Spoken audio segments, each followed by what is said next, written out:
The Canadian Agri-Food Policy Institute is driving bold policy solutions for a resilient Canadian agri-food system and building a stronger future for Canadian agriculture. Visit capi-icpa.com to discover how. Bernard Tobin here at the American Dairy XPO. We're going to talk lameness now with Joey Aldana from HoofStrong. Sir, how's the show? First day? It's going very well.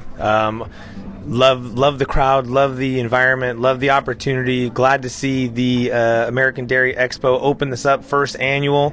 I think they hit it on the head in so many positive ways, especially getting the grilled cheese and the milkshake here for the first luncheon. Good job, ADX. Great stuff. Hey, you just finished a presentation on lameness, a new era of lameness. And I want to talk about some of the points you made. And I guess you started off with what is lameness? And I'll ask you to define it because we all see so many different things in the barn. It's tough to agree. You know, how do you answer that question? Yeah, it is complex, right? And I think we hit a little bit on that in the presentation, in that, you know, if I call, you know, her lame, then the producer might have a different definition for lame, and so might the herdsman right out there, right?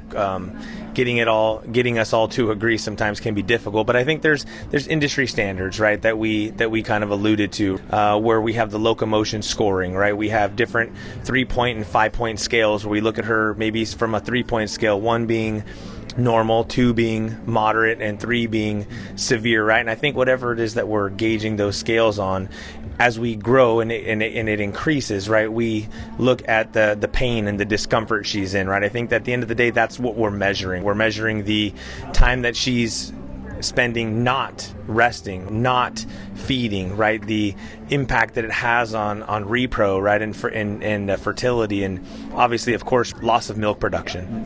What causes lameness from your perspective? You know, you've talked about infection, physical injury, genetic, but you talked about the importance, you know, the impact, shall we say, of those lesions. 70% of the problems are linked to those lesions.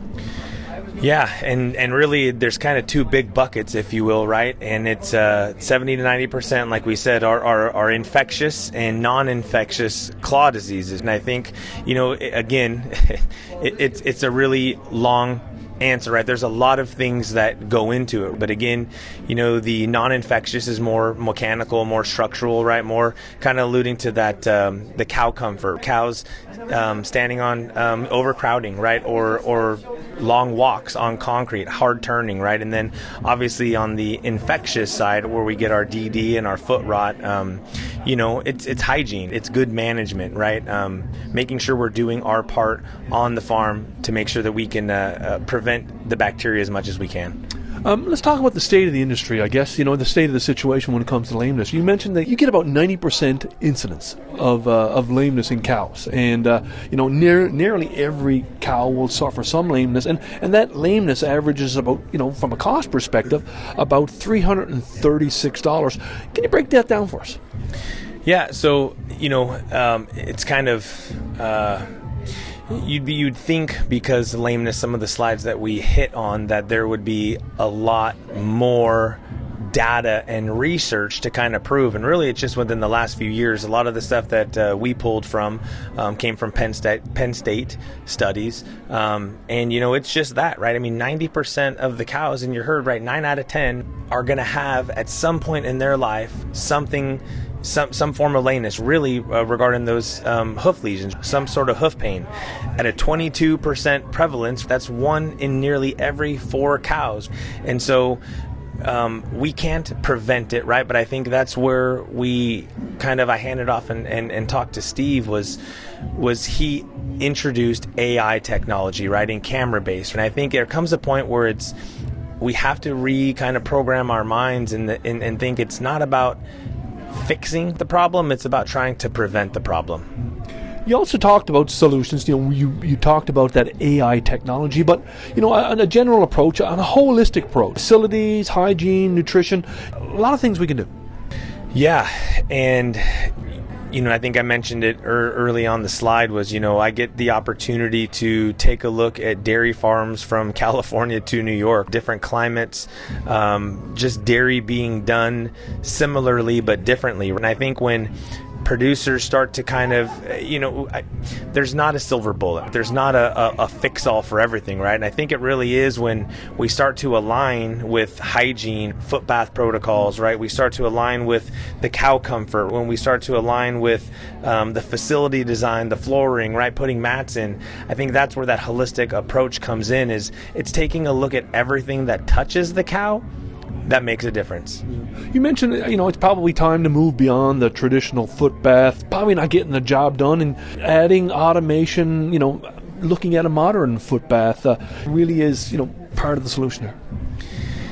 Yeah, and I mentioned it in the slide. I mean, it is an area that is kind of near and dear to my heart. I've been I've been in the industry for about 16 years or so, and been helping producers with their foot bath protocols for well over a decade. And so, yeah, I mean, automation is here, and I think sometimes producers have the mindset that well, I don't have that many cows, so automation is not for me.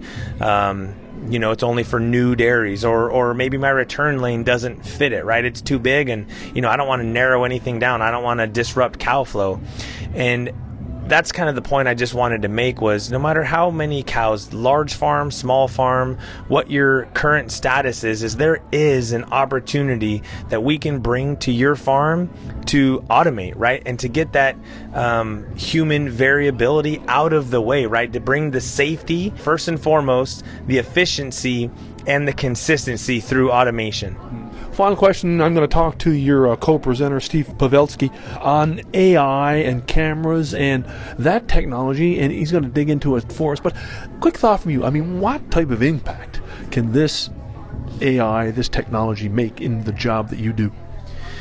Yeah, I mean, that's it, right? I mean, sometimes it's early detection. I think Steve did a great job hitting on a lot of the bullet points, but I mean, it's kind of poses the question, well, why would a hoof bath company, if our hoof bath is doing its job, why would we want camera technology?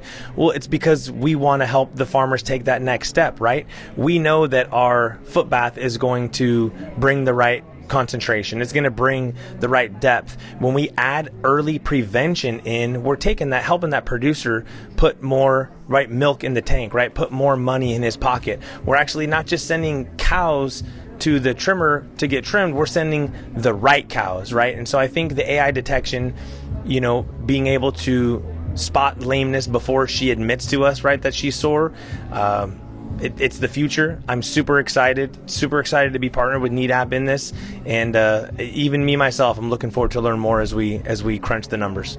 Great stuff, Joey. Appreciate you making some time for Real Agriculture here at the American Dairy Expo. Thank you, sir.